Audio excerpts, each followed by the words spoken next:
क्या है Simon commission? कब आया था साइमन कमीशन? कब बना था साइमन कमीशन? क्यों बनाया गया था साइमन कमीशन को?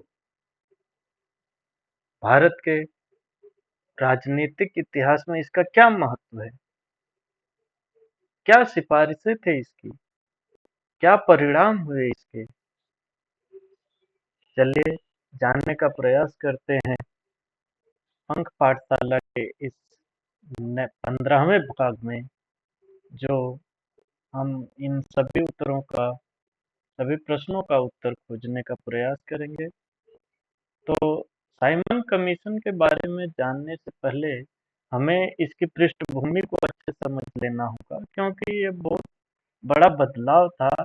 एक नया किस्सा जुड़ा था भारतीय राजनीति में।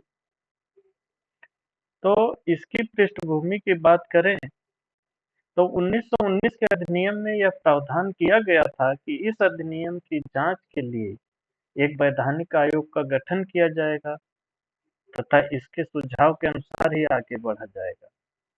तो जब 1919 का अधिनियम लाया गया था तो उसके अंदर ही यह प्रावधान था कि एक वैधानिक आयोग का गठन होगा 10 साल बाद, जो इसकी समीक्षा करेगा। इसके अलावा भारत में कई घटनाएं घट चुकी थी, जिसमें से कुछ हैं कि जलियांवाला बाग हत्याकांड 1919 में हो गया था।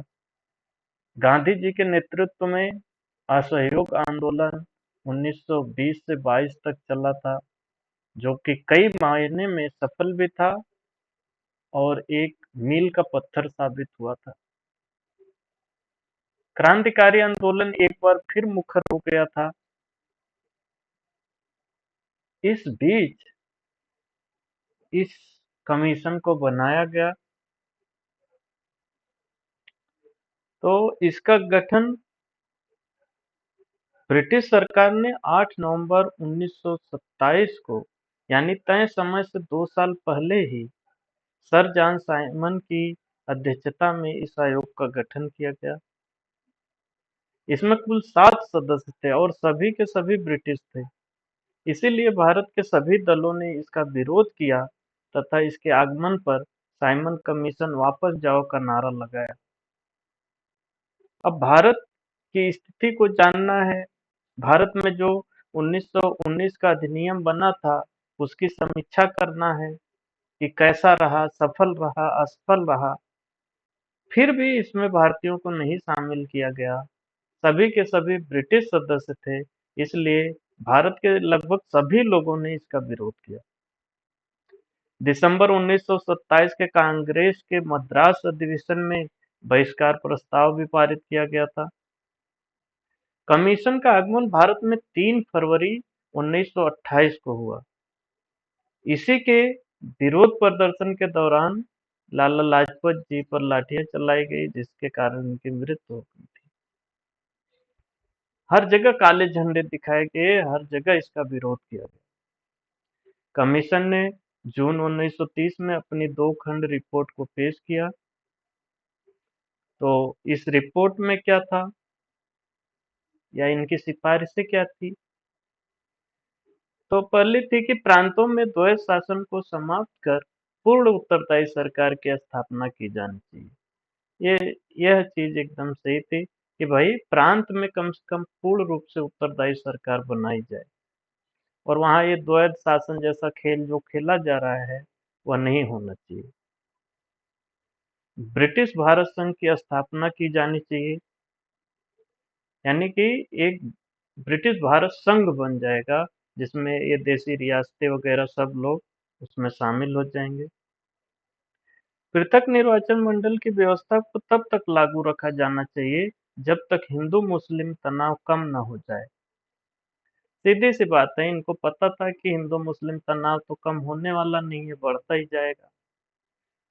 और इन्होंने यह कह भी दिया कि पृथक निर्वाचन मंडल की व्यवस्था जारी रखो। रिपोर्ट में कहीं भी डोमिनियन स्टेट्स का जिक्र नहीं था, जिसकी उम्मीद भारतीयों के थी। भारतीय थोड़ा उम्मीद लगाए थे कि भाई डोमिनियन स्टेट तो मिल ही जाएगा हमें, लेकिन इसका कोई जिक्र ही नहीं था। अब इसका परिणाम क्या हुआ? तो आयोग के प्रस्तावों पर विचार करने के लिए ब्रिटिश सरकार ने ब्रिटिश सरकार, ब्रिटिश भारत और भारतीय रियासतों के प्रतिनिधियों के साथ 3 गोलमेज सम्मेलन किए थे। यह हमें पता भी है और इतिहास जब पढ़ेंगे तो उसमें देखेंगे कि तीनों गोलमेज सम्मेलन कब हुए, कौन-कौन लोग शामिल हुए, क्या बातें हुई, वो सब देखा जाएगा। सम्मेलन की इन तीनों सम्मेलनों की चर्चा के आधार पर संवैधानिक सुधारों का एक श्वेत पत्र जारी किया गया, जिसे ब्रिटिश संसद की संयुक्त प्रवर समिति के समक्ष रखा गया तथा इसके सिफारिशों को कुछ संशोधन के साथ 1935 के भारत परिषद अधिनियम में शामिल कर लिया गया। तो 1935 का भारत परिषद अधिनियम आगे हमारा वही भाग है, वही टॉपिक पढ़ेंगे जो कि बहुत ही महत्वपूर्ण है भारतीय इतिहास के लिए भी और भारतीय संवैधानिक विकास की यात्रा के पृष्ठभूमि को देखने के लिए। तो अगले भाग में हम लोग 1935 का भारत परिषद अधिनियम पढ़ेंगे, जो कि बहुत बड़ा भी है और बहुत आवश्यक, बहुत जरूरी, बहुत महत्वपूर्ण भी है।